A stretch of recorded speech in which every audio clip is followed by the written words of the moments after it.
Main గా నల్లి అనేది ఒకటి కొత్తగా మనకి ఈ మామిడి తోటల మీద చాలా ఇబ్బందికరంగా ఉంది సార్.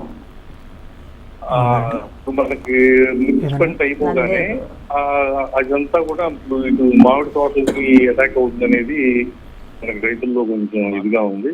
ఈ నల్లి వలన కూడా మనకి వీలింగ్ కానీ చాలా సమస్యలు ఉన్నాయి. దాని మీద ఏదైనా మనకి ఆర్గానిక్ లో ఏదైనా ఈ యొక్క సూచనలు సలహాలు ఇస్తే ఉపయోగపడుతుందని ఆశ. అంటే మన ఫ్లవరింగ్ స్టేజ్లో మనమైతే మజ్జిగని వాడతామండి. పుల్లటి మజ్జిగను బాగా పుల్లగా పెట్టేసిన తర్వాత వాటిలోకి మనం ఇంగువ ద్రావణం కలిపి అంటే 3 grams per liter చొప్పున స్ప్రేయింగ్ చేస్తున్నప్పుడు అవి కవర్ అవుతుంది. మాడిపోయే దశ నుంచి మనం కొంచెంవరకు దీన్ని కవర్ చేసుకోవచ్చు. దీనిపైన వేరే కషాయాలు ఎక్కువ మొత్తంలో స్ప్రేయింగ్ చేయగలిగితే ఫ్లవరింగ్ అనేది చాలా డ్రాప్ అవుతుంది. సో మజ్జిగను ఒకటి లేదా 2 సార్లు స్ప్రేయింగ్ చేసుకొని దానిలోకి ఇంగువ కలుపుకుంటే మంచి రిటైనింగ్ చేసుకోగలుగుతామండి.